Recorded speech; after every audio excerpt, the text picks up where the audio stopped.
Olá, alunos! Vamos iniciar a nossa aula hoje falando a respeito da metodologia do ensino da matemática.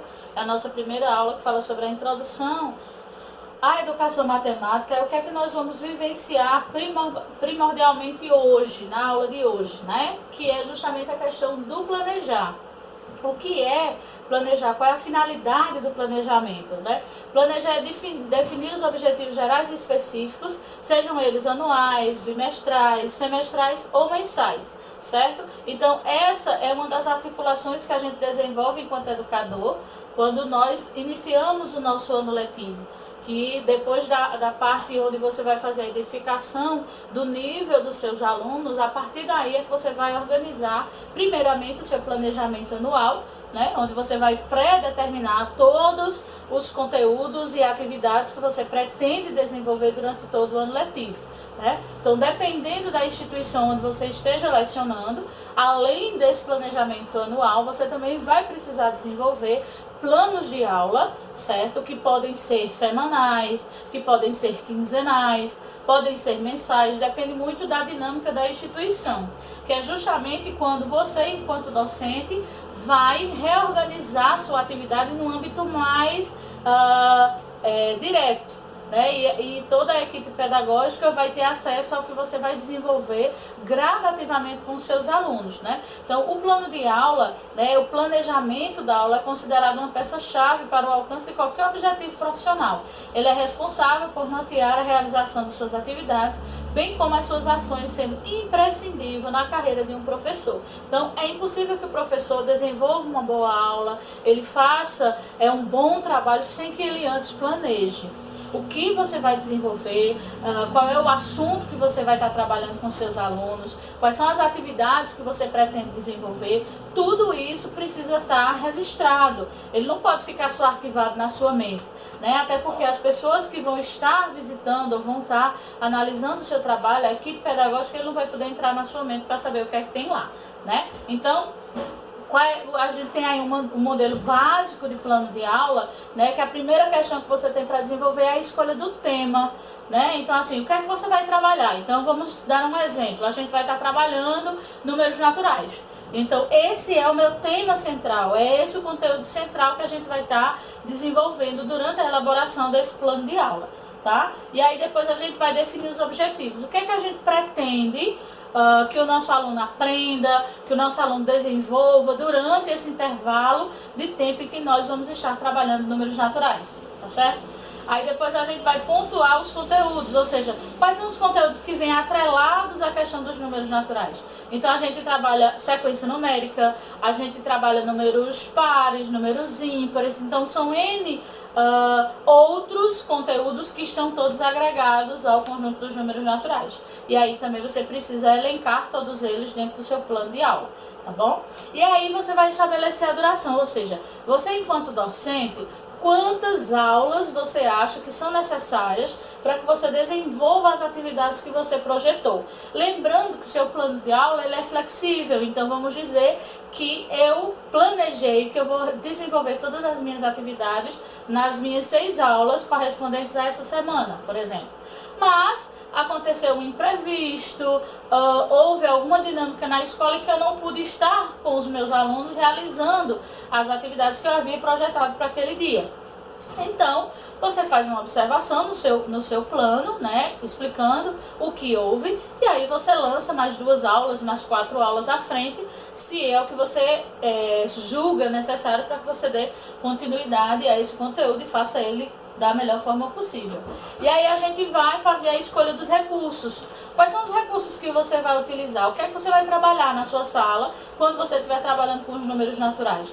Você vai estar utilizando slides, você vai estar usando jogos, você vai usar só o livro didático, você vai usar atividades extracurriculares, atividades mimeografadas. São essas as atividades que você vai desenvolver. Tudo que você projeta utilizar, que você projeta fazer, né, precisa estar no seu plano de aula, tá bom? Qual é a sua metodologia? A metodologia nada mais é do que você fazer um relato do que você pretende fazer, né? Então a gente vai iniciar a aula, eu vou começar a explicação utilizando o livro didático, na sequência a gente vai desenvolver as atividades que eu trouxe mimeografadas, então você vai destrinchar tudo o que você vai realizar na sua aula, né, naquele dia, porque se o seu supervisor chegar ou qualquer pessoa da equipe pedagógica chegar na sua sala de aula, a primeira coisa que ele vai pedir é o seu plano de aula, porque a partir daí ele tem noção de em que ponto você está, qual é a aula que você está desenvolvendo, né? Se por acaso eu projetei naquele dia trazer uns jogos para os meus alunos, mas quando eu cheguei na escola o data show estava ocupado, por exemplo, havia sido emprestado a outra instituição, que acontece. Então, eu não vou poder usar o jogo naquele momento. Então, eu vou precisar fazer uma reorganização, fazer outra atividade. Então, quando o meu supervisor chegar na minha sala, que ele olhar o meu plano de aula, ele vai ver que naquele momento eu deveria estar trabalhando com o jogo, com os meus alunos, e eu não estou. Então, eu preciso dizer a ele que, infelizmente, o data show, que era o material que eu iria necessitar para a realização daquele jogo, não está na instituição. Então, assim, precisa haver essa interação. Então, o plano de aula, o planejamento, ele é de fundamental importância para que você desenvolva as suas atividades de forma coerente e dentro do que a educação pede, de mínimo, né? E aí a gente finaliza com a questão da avaliação. Como é que você vai avaliar os seus alunos? Como é que você vai ver se realmente aquelas atividades que você propôs surtiram o efeito que você queria, né? Se o que você planejou para aquele trabalho, aquela semana de trabalho, como é que eu vou fechar esse trabalho? Como é que eu vou ver realmente se os meus alunos conseguiram desenvolver? Então a gente pode ter uma atividade avaliativa no final, que pode ser uma atividade escrita, você pode fazer um jogo para verificar se os alunos conseguiram realmente entender o conteúdo que você trabalhou. Então, assim, tem várias opções que você, enquanto educador, pode utilizar como forma de avaliação e fazer os seus registros. Agora, desde que esteja dentro do que é planejado, tenha realmente a ver com o que você trabalhou, que realmente feche e conclua o seu trabalho. A gente tem uma estrutura básica, né, em relação à educação. A partir da Lei de Diretrizes e Bases da Educação no Brasil, de 1996, né, a educação básica foi estruturada em 3 partes. A nossa educação, ela é dividida em 3 partes, que é a questão da educação infantil, creche, pré-escola, que são crianças de 0 até 5 anos. O ensino fundamental, nós temos aí o ensino fundamental 1, que é do 1º até o 5º ano, que pega as crianças de 6 a 10 anos. O ensino fundamental 2, que é do 6º ao 9º, que pega os nossos pré-adolescentes de 11 até 14 anos. E o nosso ensino médio do 1º até o 3º ano, que pega de 15 até 17 anos. Essa aí é a estrutura básica da educação, né? Então é o norte que nós temos enquanto instituição para localizar essas crianças nas suas séries corretas de acordo com a sua idade, né? É dessa forma também que nós conseguimos identificar quais são as crianças que estão em distorção. Acredito que vocês já tenham escutado essa palavra em algum momento, né? Que são justamente as crianças que, por algum motivo, por alguma situação, excedem essa idade e continuam naquela modalidade de ensino. Então vamos dizer que eu tenho um aluno que já tem 13 anos e ele ainda continua no ensino fundamental 1, que ele deveria ter saído de lá a partir do momento que ele completou 10 anos. Então, essa criança, por N situações, ela permanece no ensino fundamental 1. Então, essa é uma criança em distorção. É uma criança que requer da equipe pedagógica um trabalho diferenciado para tentar sanar essa dificuldade que ele tem, para que ele possa seguir os seus estudos. Então, depois dessa breve discussão que nós tivemos, eu vou mandar para vocês, como já é da nossa dinâmica, né, a questão de alguns materiais para que vocês façam a análise, para que vocês tenham conhecimento. Então eu vou estar enviando para vocês um modelo de planejamento de 8ª série, de 9º ano, não é isso? Certo? Vou estar enviando para vocês também a questão de um modelo de plano de aula, certo? Aqui um plano de aula de ensino médio, tá?